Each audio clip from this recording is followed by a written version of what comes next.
I mean, I've often said that Donald Trump wouldn't cross the street to urinate on someone if they're on fire. Welcome to News with Suze, here at the Democratic National Convention, where we have a show that mixes fashion and geopolitics. And trust me, they are more connected than you may have thought. And you'll see soon how and why. There is such a vibe here. There is so much action, so much excitement, and of course, fits.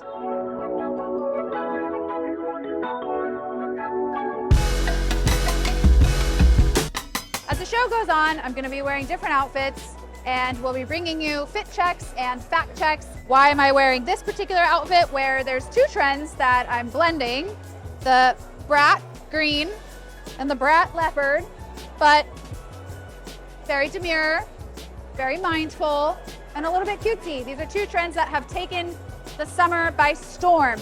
Now, political figures also think and are very mindful of what they wear.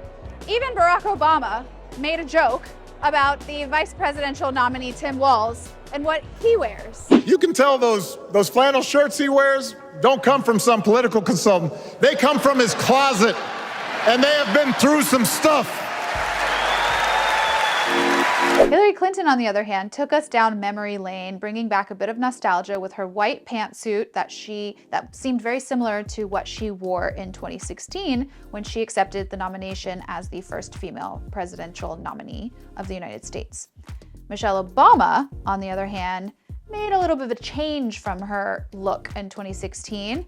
This time, she showed up in a navy suit, but accessorized, and a powerful Jimmy Choo shoe. Now, Kamala Harris made a surprise appearance in a tan suit, which sent analysts in a frenzy, wondering if there was any sort of nod to the Barack Obama, tan suit controversy.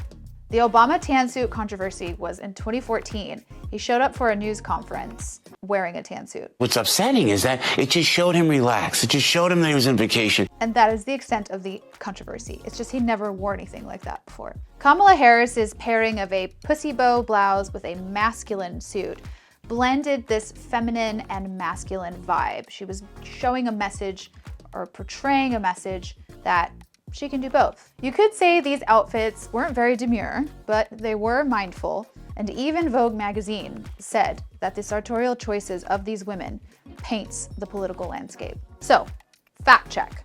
What politicians are wearing, specifically women, is actually very important. Why? Because of the image that it portrays. We are visual creatures. But just because they dress a certain way does not guarantee their popularity. It can't necessarily shape the public's opinion in their favor exclusively. Look at Hillary Clinton, for example. I traveled as part of her press corps when she was running for president in 2016, and she even inspired the Pantsuit Nation. She was the OG meme, if you might recall, Text with Hillary, but she lost. So I spoke with Marjorie Margolies, the mother-in-law of Hillary Clinton's daughter, about what factors could have led to Hillary Clinton's loss and whether or not those factors and issues may affect Kamala Harris as well. Is America ready for a woman president now? I think we are, but Why? who knows? Why now and not then? Well, it's so... That's a good question. I have no idea. I don't know. I just think things have changed.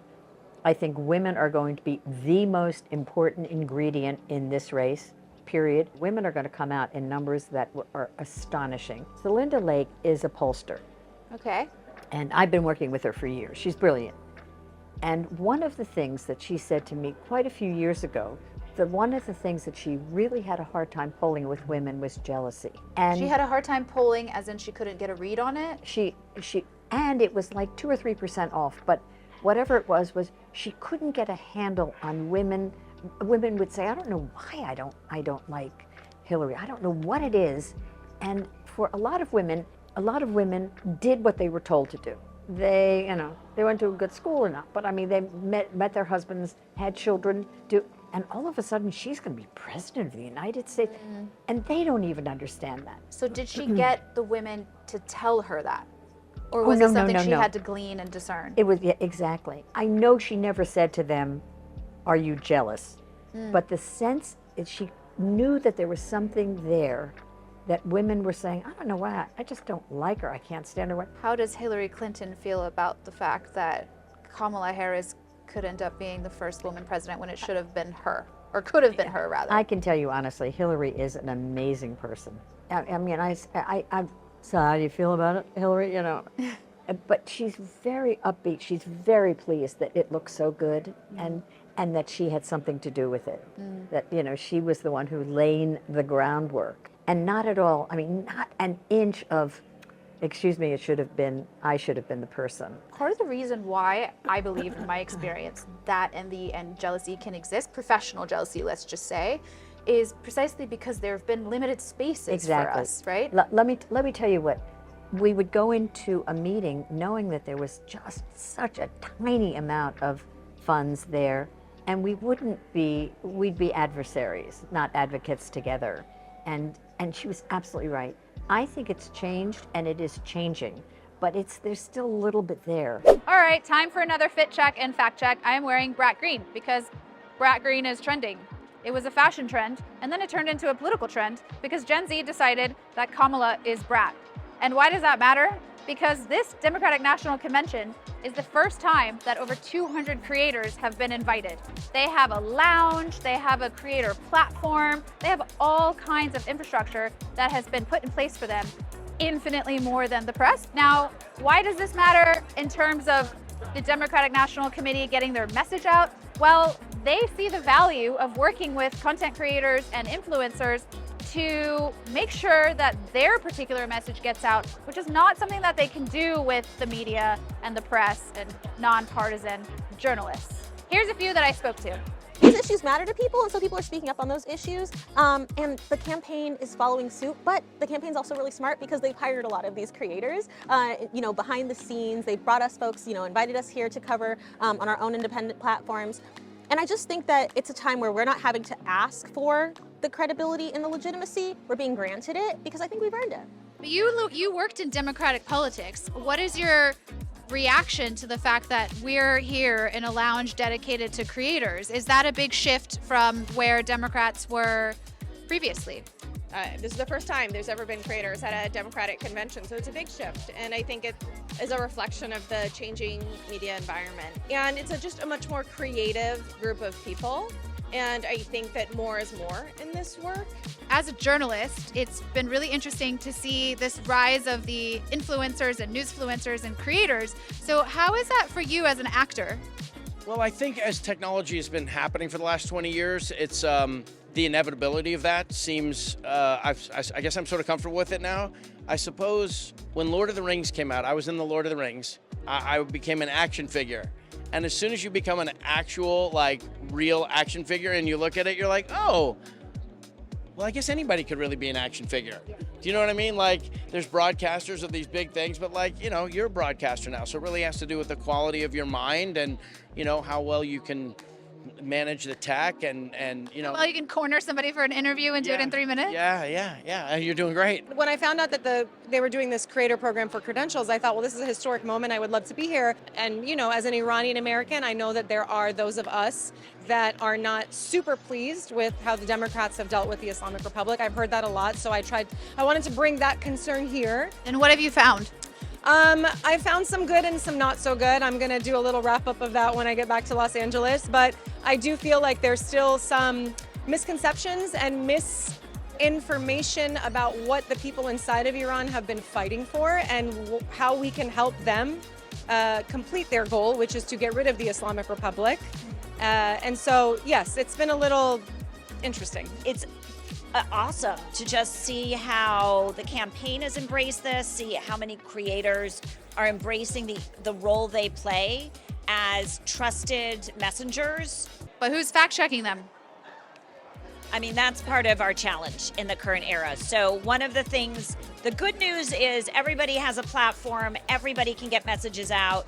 The challenging news is we don't have a system for verifying who's really trustworthy, who's an expert, and what's truthful. And the platforms definitely don't help. So part of it is find people, what I always say is find people you really do trust and follow the people they point you to.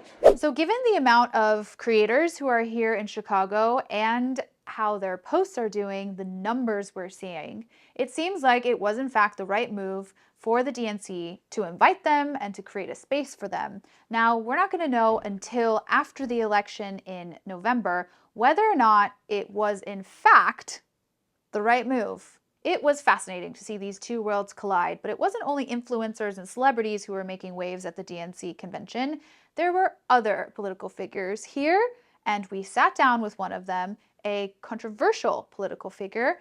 For our big interview segment, the Seat 1A show, we spoke with none other than Michael Cohen, Donald Trump's former lawyer, the one who went to jail for him. I've been a Democrat virtually my entire life. I'm here to support the candidate who I believe is better for America than the other. And I believe that Kamala Harris and Tim Walz are certainly far better as candidates or as individuals to Donald Trump and Shady Vance. Donald Trump was a Democrat himself, wasn't he? And an independent and a Republican once before, ultimately switching parties and then returning to the Republican Party because he was never going to get the Democratic nod.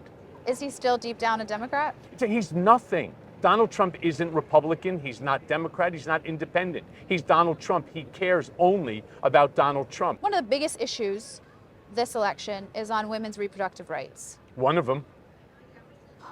What does Donald Trump actually think about women's reproductive rights? How does it affect him? See, that's the question that you need to ask yourself when you're trying to figure out Donald Trump. How does it affect him?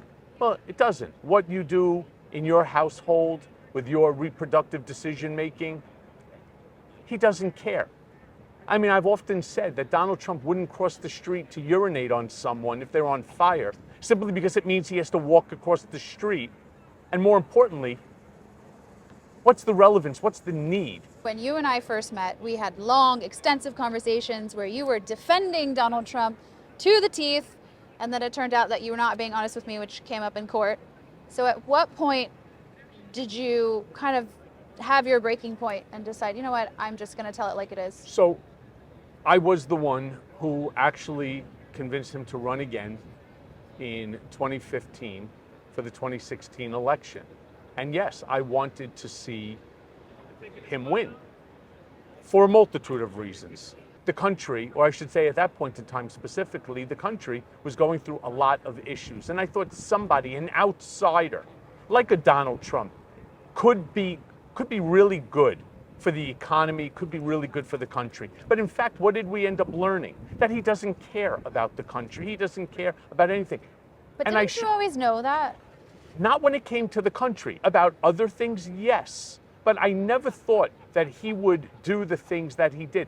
I always thought, and many people thought the same thing in our inner circle, that if in fact he won, which was a real long shot, but if in fact that he won, that he would elevate his persona, he would elevate his identity to meet the expectations of the President of the United States instead of debasing it by taking the presidency of the United States and what that stands for and making it into a knockoff, a cheap knockoff of the Celebrity Apprentice boardroom. When he was shot, how did you feel? Like, what was your first reaction? Upset about it. Did you feel the urge to reach out to him? Initially, I did. I wanted to ensure that it wasn't more than what we saw. And I was concerned not just because it's Donald Trump, but because there was an assassination attempt on the President of the United States of America. I don't care what party that you're affiliated with. That's just not acceptable in this country. Someone that I know who spoke with him said that it had changed him, the experience had changed him, and he had suddenly turned to prayer and he had turned to God. Is that very different for him? Yeah, I mean, Donald Trump has no religious affinity at all. This sort of holier than thou attitude, this whole attempted recitation to Corinthians, it's not legitimate. He has no legitimate religious feelings, convictions. I actually thought for a brief moment that as a result of this, an issue like that could certainly change somebody. And I thought maybe it did. I almost at one point in time, and I had said it to my wife, I wonder if he's going to reach out to try to reconcile, to apologize for what he did, and explain why he did it. But he didn't. In fact, 24 hours later, he was right back to being the old Donald. Here at News with Suze, we have been experimenting with using style as a way to tell stories. Now, throughout this episode, you've seen me wear this jacket most of the time in my interviews. It's vintage. Why did I choose a vintage jacket? Because I want to tell you about a bit of the history of the Democratic National Convention. In 1968, when the DNC was here in Chicago, there were protests, and those protests turned violent. They were protesting the Vietnam War. This year, there were concerns that history would be repeating itself, this time protesting the war in Gaza. Now, in our experience, first of all, that didn't end up happening. The protests have been largely peaceful, and in fact, in some cases, there have often been more police than protesters. We spoke to someone who was using fashion to push a positive message while protesting the war in Gaza. My name is Ish, and I sell t-shirts. T-shirts that express pride and liberation towards the causes in Palestine, and the shirts, when sold, the profits are allocated towards relief efforts in Gaza. Not everyone is doing something that, allows people to engage with this through another avenue. I think there's a lot of shirts out there that, have the simple phrases like, the river to the sea, they have a photo of the flag, the silhouette of Palestine, but not too many things are really empowering and exciting, like these say glory to Palestine, liberty for the Holy Land, just the simple slogans that are very, very empowering, very positive, and allow people to engage with one of the most resilient groups of people in the world. And ideally, all these people at the conference can take note of what's happening and keep that in mind as our country moves forward with its new leadership. So, fact check.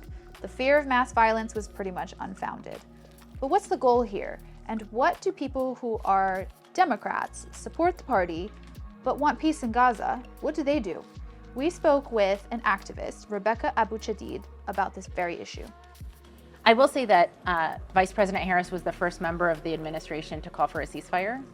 And she's just talked about Palestinian life differently. But obviously it's not enough because, again, what we want is we want a ceasefire and we want to end this conflict once and for all, and we want to end the United States' complicity in maintaining this occupation. Why do you think she has a different take? So we know that one of the groups that has been most active in solidarity with Palestinians is Black leaders, and I'm sure that those people are talking to Vice President Harris.